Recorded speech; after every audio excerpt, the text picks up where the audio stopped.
शिक्षक साथियों नमस्कार। मेरे चैनल एडुकेटर जी में आपका हार्दिक अभिनंदन है।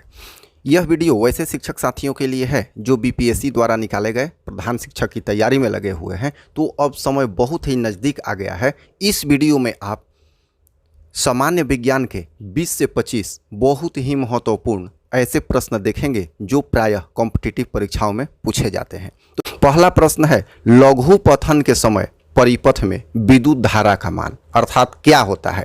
तो लघु पथन को शॉर्ट सर्किट भी बोलते हैं। यहाँ 4 विकल्प है, बहुत कम हो जाता है, बी है परिवर्तित नहीं होता, सी है बहुत अधिक बढ़ जाता है और डी है निरंतर परिवर्तित होता है।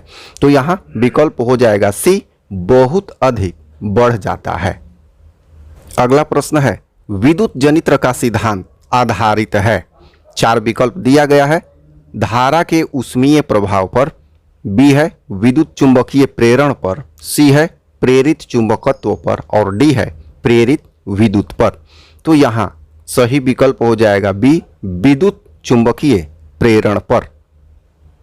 अगला प्रश्न है, विद्युत चुंबकीय प्रेरण की खोज किसने की। विकल्प है फैराडे ने, बी है मैक्सवेल ने, सी है एम्पियर ने, डी है फ्लेमिंग ने। तो यहाँ पहला विकल्प हो जाएगा ए, फैराडे ने। अगला प्रश्न है, बैटरी से किस प्रकार की धारा प्राप्त होती है। विकल्प ए है दिष्ट धारा, बी है प्रत्यावर्ती धारा, सी है ए और बी दोनों, डी है इनमें से कोई नहीं।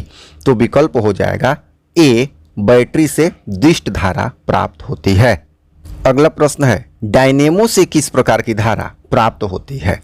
तो विकल्प ए है दिष्ट धारा, बी है प्रत्यावर्ती धारा, सी है दोनों धाराएं और डी है इनमें से कोई नहीं। तो यहाँ विकल्प हो जाएगा सी, दोनों धाराएं। एसी डायनेमो और डीसी डायनेमो दोनों प्रकार के। अगला प्रश्न है, विद्युत चुंबक बनाने के लिए प्रायः किस पदार्थ के छड़ का उपयोग होता है। विकल्प है इस्पात, बी है पीतल, सी है नरम लोहा, डी है इनमें से कोई नहीं। तो उत्तर हो जाएगा नरम लोहा अर्थात विकल्प सी। अगला प्रश्न है, हमारे घरों में जो विद्युत आपूर्ति की जाती है वह अर्थात क्या होती है, कितनी होती है। ए 220 वोल्ट दिष्ट धारा, बी 12 वोल्ट दिष्ट धारा, सी 220 वोल्ट प्रत्यावर्ती धारा और डी है 12 वोल्ट प्रत्यावर्ती धारा। तो यहाँ सही विकल्प हो जाएगा विद्युत घरों में आपूर्ति 220 वोल्ट और प्रत्यावर्ती धारा अर्थात एसी होती है। विकल्प हो जाएगा सी। अगला प्रश्न है, लघु पथन के समय परिपथ में विद्युत धारा का मान क्या होता है। विकल्प ए है बहुत अधिक, बी बहुत कम, सी 3 एम्पियर, डी 4 एम्पियर।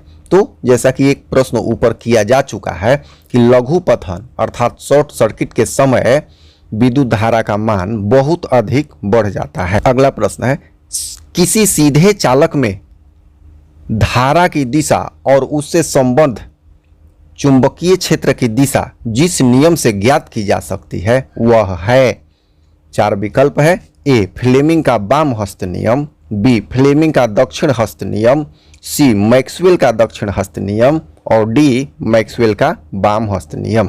तो उत्तर हो जाएगा सी, मैक्सवेल का दक्षिण हस्त नियम। इसे मैक्सवेल का दक्षिण हस्त अंगुष्ठ नियम भी कहा जाता है। अगला प्रश्न है, किसी विद्युत धारावाही सीधी लंबी परिनालिका के भीतर चुंबकीय क्षेत्र। अब 4 विकल्प है, सभी बिंदुओं पर समान होता है, बी शून्य होता है, सी परिनालिका के सिरे की ओर जाने पर बढ़ता है और डी परिनालिका के सिरे की ओर जाने पर घटता है। तो विकल्प हो जाएगा ए, सभी बिंदुओं पर समान होता है। अगला प्रश्न है, घरेलू विद्युत परिपथ में उदासीन तार का रंग होता है अर्थात कैसा होता है। तो ए लाल होता है, बी हरा होता है, सी काला होता है और डी विकल्प है पीला होता है। तो यहाँ उत्तर हो जाएगा सी, काला होता है। अगला प्रश्न है, किस युक्ति में विभक्त वलय दिक् परिवर्तक का कार्य करता है। 4 विकल्प है, विद्युत जनित्र, बी विद्युत मोटर, सी गैल्वेनोमीटर, डी वोल्ट मीटर। तो यहाँ दिक् परिवर्तक जो है विभक्त वलय वो विद्युत जनित्र में होता है अगला प्रश्न है, फ्लेमिंग के वाम हस्त में अंगूठा किस दिशा को संकेत करता है? ए धारा का, बी विद्युत, बी चुंबकीय क्षेत्र का, सी बल का और डी इनमें से कोई नहीं। तो फ्लेमिंग के वाम हस्त नियम में अंगूठा जो है वो बल को दर्शाता है, तो विकल्प हो जाएगा सी। अगला प्रश्न है, विद्युत धारा उत्पन्न करने की युक्ति को कहते हैं? ए जनित्र, बी गैल्वेनोमीटर, सी एमीटर और डी मीटर। तो यहाँ विकल्प हो जाएगा ए जनित्र कहते हैं। अगला प्रश्न है, विद्युत फ्यूज विद्युत धारा के किस प्रभाव पर कार्य करता है? ए ऊष्मीय प्रभाव पर, बी चुंबकीय प्रभाव पर, सी रासायनिक प्रभाव पर, डी इनमें से कोई नहीं। तो सही उत्तर हो जाएगा ए विद्युत धारा के ऊष्मीय प्रभाव पर कार्य करता है। अगला प्रश्न, किसी एसी जनित्र तथा डीसी जनित्र में एक मूलभूत अंतर यह है कि, अब दोनों में अंतर क्या है? 4 विकल्प है। एसी जनित्र में विद्युत चुंबक होता है जबकि डीसी मोटर में अस्थायी चुंबक होता है। बी डीसी जनित्र उच्च वोल्टता का जनन करता है। सी एसी जनित्र उच्च वोल्टता का जनन करता है। और डी है एसी जनित्र में सर्पी वलय होते हैं जबकि डीसी जनित्र में दिक् परिवर्तक होता है। तो यही विकल्प उचित होगा। एसी जनित्र में सर्पी वलय अर्थात बिना कटा हुआ वलय होता है जबकि डीसी जनित्र में विभक्त वलय अर्थात दिक् परिवर्तक होते हैं। तो विकल्प हो जाएगा डी।